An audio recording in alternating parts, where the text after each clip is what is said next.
શ્રી વલ્લભાત. નાની વાત.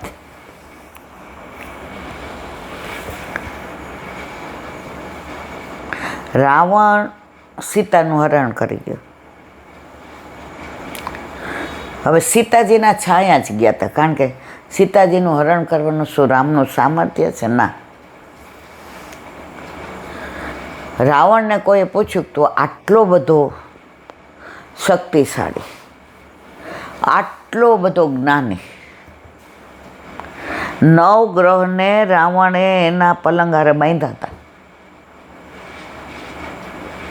શિવજી એના ઓલામાં હતા, અને છતાંય રાવણને રામજીએ ત્યારે રાવણે જવાબ બહુ સરસ આપ્યો. એ કે હું હાર્યો એનું એક જ કારણ છે. રામજી ભેગા એના ભાઈ હતા, અને મારો ભાઈ મારાથી મેં કાઢી મૂક્યો હતો.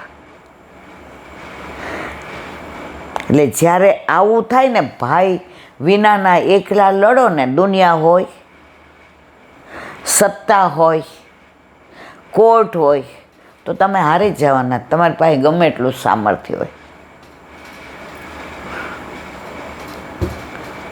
જટાયુ ને મારીને રાવણ સીતાજીને લઈ જતા.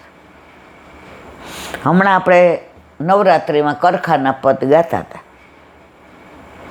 સીતા કોન હરી હો લક્ષ્મણ, સીતા કોન હરી.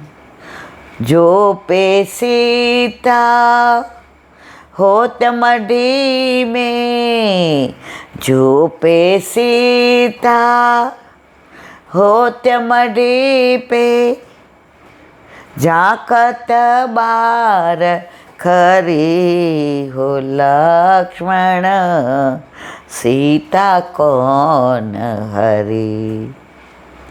एक तो दुख तो पिता दशरथ को, दूजी सिय करी हो लक्ष्मण, सीता को वन में विपद परी हो लक्ष्मण, सीता कौन हरे. તો સીતાજીને લઈને જતો તો રાવણને જટાયુ એની યાર યુદ્ધ કર્યું, અને એ છેલ્લા ઓલામાં હતા, અને રામજી ખોળવા નીકળ્યા. ત્યારે જટાયુએ કીધું, સરસ બધી વાતચીત થઈ ગઈ, બધા જાણો છે એટલે અહીં વિવરણ નથી કરતી. છેલ્લે જટાયુએ કહ્યું, પ્રભુ હું સ્વર્ગમાં જઈશ ત્યારે દશરથ રાજા હશે, આપના પિતાશ્રી, તો હું આપના વિશે ત્યાં શું કહું, શું સમાચાર આપો? રામજીએ જવાબ બહુ સરસ છે, આપે કાંઈ નથી કહેવાનું. ત્યાં સુધી રાવણ ત્યાં પહોંચી ગયો છે ને એ જ બધું કહેશે, કારણ કે રાવણ હરી ગયો છે એટલે ને એ મરાવાનો એ ચોક્કસ છે. ભગવાન કે ઘર દેર હે અંધેર નહીં. હવે સીતાજી પાસે રાવણ આવે પણ સામું ન જોઈ શકે. આવી અને કેટલું દૂર અશોકવનમાં, અશોક વાટિકામાં નીચે બિરાઈ જાવ હોય. કોણ?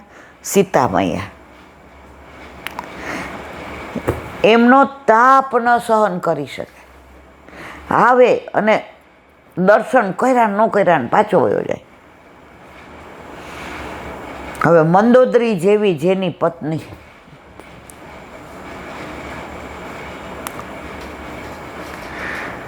એ પૂછે કેમ?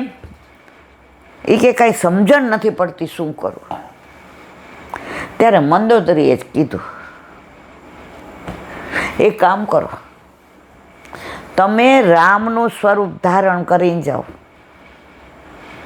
તો સીતા તમારે વશ થશે. બાકી સીતા કોઈને વશ ક્યારેય થાય નહીં.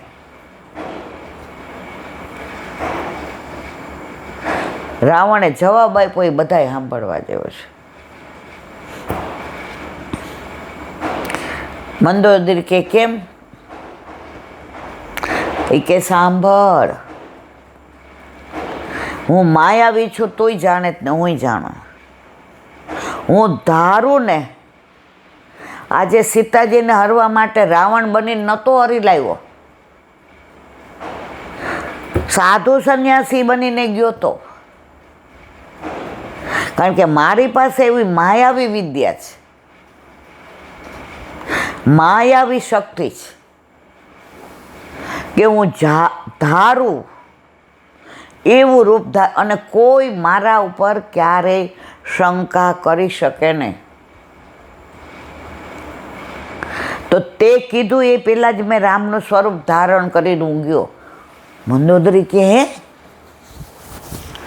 રામનું સ્વરૂપ ધારણ? હા, એ કે તોય સીતાજીએ તમારે આમ ન જોયું. મંદોદરી સાંભળ, મેં રામનું સ્વરૂપ ધારણ કર્યું ને તો સીતાજી તરફ મને એવો ભાવ જ ન આવ્યો, મને શુદ્ધ ને સાત્વિક ભાવ જ આવ્યો. હું ભૂલી ગયો કે હું રાવણ છું. મેં સીતાજીનું હરણ કર્યું છે. મને સીતાજીને બે હાથ જોડીને દર્શન કરીને આવતો રહ્યો. આટલું રામના સ્વરૂપનું મેં ખાલી માયાવી સ્વરૂપ ધારણ કર્યું તોય મને આવા દર્શન થયા. ત્યારે મંદોદરીએ જવાબ આપ્યો, રામનું સ્વરૂપ ધારણ કરો તોય તમને સીતાજીમાં દેવી દેખાય. હવે સમજી જાઓ, છોડી દો સીતાજીને, શરણે જાઓ રામના, નહીં તો તમારી લંકા લુપ્ત થતા વાર નહીં લાગે. રાવણ ખડખડાટ હંસો. રાવણ એમ હાર નો માને હો મંદોદરી. રાવણ સીતાને વશ કરીને રહેશે. મંદોદરી કે જ્યારે વિનાશ કાળે વિપરીત બુદ્ધિ. તમારી બુદ્ધિ જ વિપરીત થઈ ગઈ, કારણ કે તમારો વિનાશ નક્કી છે.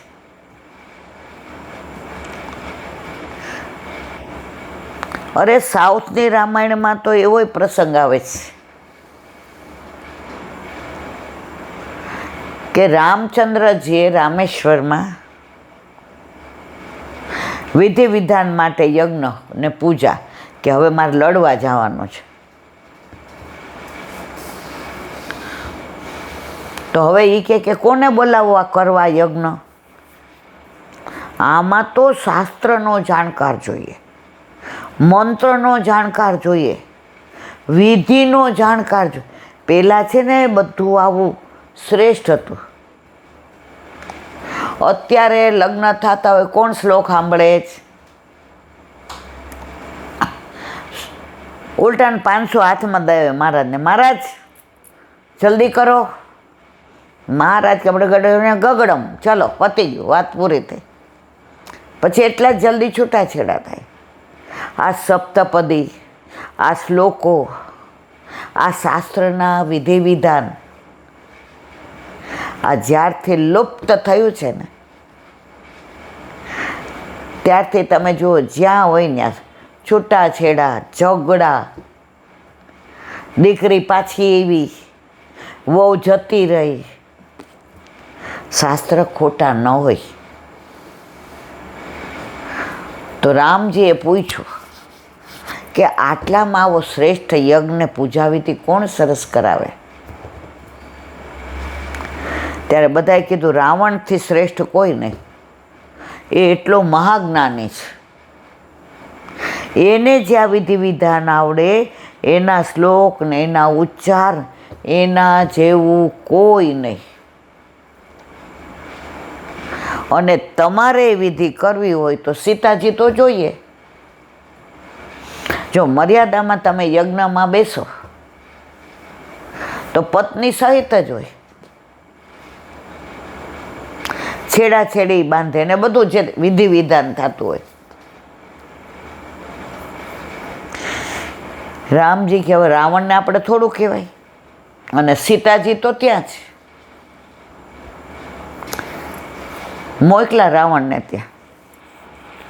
એ કે આવી રીતે રામચંદ્રજીને વિધિ વિધાન સહિત યજ્ઞ કરાવે. રાવણ કે 100% આવીશ. મારું અહોભાગ્ય કે રામજીને મને બોલાવ્યો. તો કે પણ સીતાજી, એ કે સીતાજીની ચિંતા કરો, બીજા રથમાં સીતાજી આવશે, મારા રથમાં હું આવીશ. અને સીતાજીને બીજા રથમાં લઈ અને રાવણ આવ્યો, વિધિ વિધાન કરાવ્યો, અને છેલ્લે જે વિધિ વિધાન કરાવવા વાળા હોય ને એની પાસે આશીર્વાદ માંગ્યા, વિજય ભવ.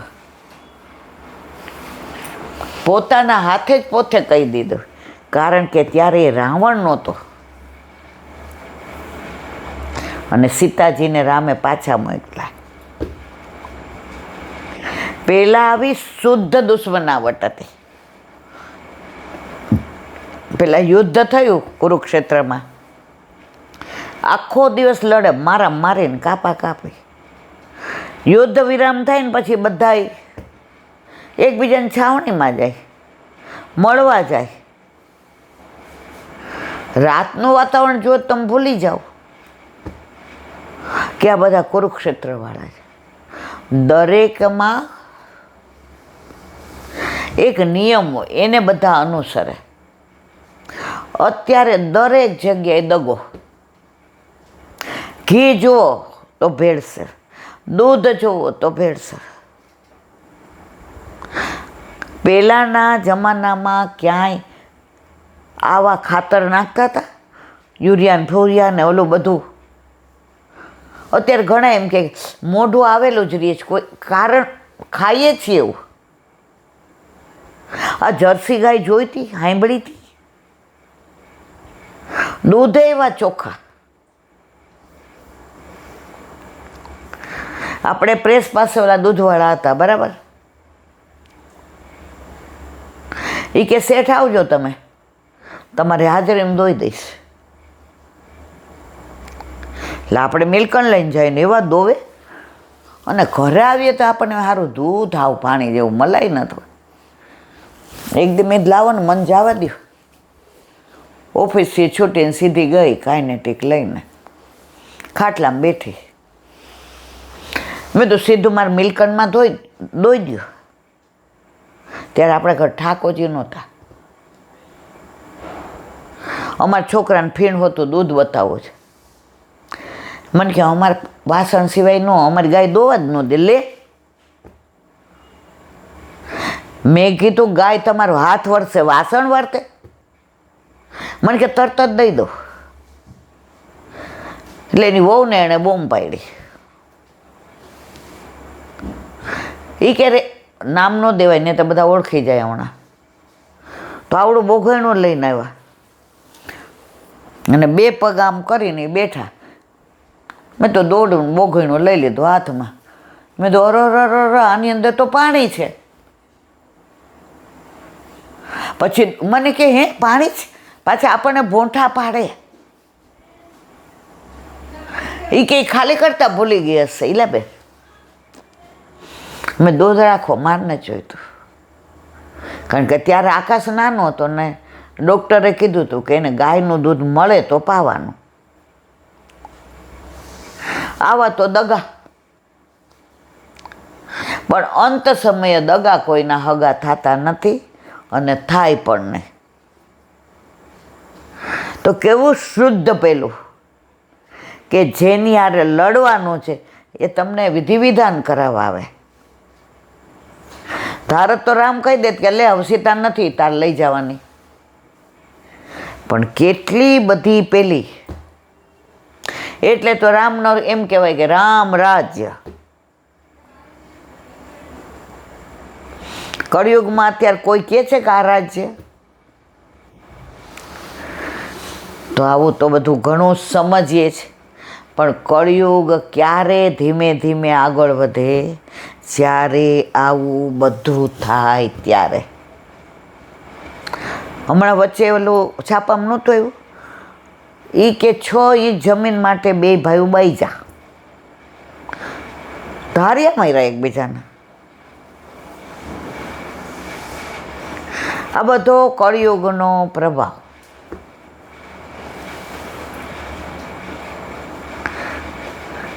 પચાસ 60 વર્ષ પહેલાં તો સૌરાષ્ટ્રના ગામડામાં અમે જોયું છે, એટલો બધો સંપ હતો. ગામની દીકરી પરણે ને જાન આવતી તો અઠવાડિયું રાખતા. એ અઠવાડિયું સાંજે અને સવારે ગાયને, પેલા છે ને ગાયો વધુ હતી ને ભેંસ ઓછી હતી. હવે ભેંસ વધુ છે ને ગાય ઓછી છે, એટલે માણસોય ભેંસ જેવા થયા અને બુદ્ધિ ભેંસ જેવી થઈ.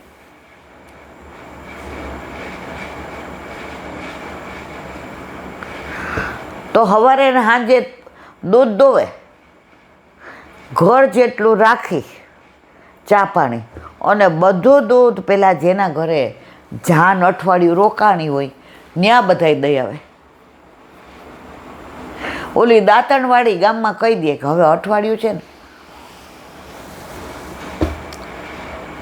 બેનના ઘરે, એટલે જેના ઘર લગ્ન છે એના ઘરે, બેનના ઘરે ખાટલા બધાય ત્યાં આવી જાય. બેનના ઘરે શાકભાજી ખેતરમાંથી આવી જાય. ઓલી ધડકી ઓઢવાના ને પાથરવાના આવી જાય. અને સવારે કાંઈ આવા, અત્યારે તો બધું કોન્ટ્રાક્ટ ઉપર, જમવાનું કોન્ટ્રાક્ટ, ઓલા ગીત ગાવાનું કોન્ટ્રાક્ટ ઉપર બોલાવે. હવે એને શું ભાવ હોય? આપણા લગ્ન થયા ને રેખાબેનના લગ્ન તરત થયા, મને લાગે 1-2 વર્ષમાં. તો રાતના, હવે નવી વહુ નાની હું સૌથી, કારણ કે આપણા લગ્ન મને લાગે વરસ થયું હતું. તો રાતના એ ફટાણા ગાય ને તો પુરુષો ત્યાં બેઠા હોય ને એ બધા ખડખડાટ હશે, અને પછી બૂમ પાડે, આ વાત ઉપર ભજીયા થઈ જાય. અને રાતના 11 વાગે પાછા ચૂલો, અને જે ભજીયા, અને વારા ફરતી બધા ગાવાવાળા આવ્યા હોય ને એ ભજીયામાં લાવો, એ કે હવે તમે ઊભા થાવ, બહુ ધુમાડો થયો કાકી. વળી બીજા આવે, દીકરીઓ પીરસવા માંડે, અને રાતના વાસણ ઘસાય જાય અને ચડાવાય જાય એવો અને ગાવાવાળા કોઈ પૈસાવાળા નહીં, જેઠાણા દેરાના નણદોય ગાય.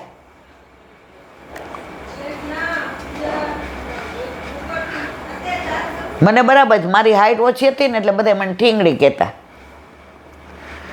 રેખુભાઈના ઘરમાંથી રીંગણા ગયા, ઈલા વહુ જેવા ઠીંગણા ગયા. આજે ત્યાં માહોલ હતું,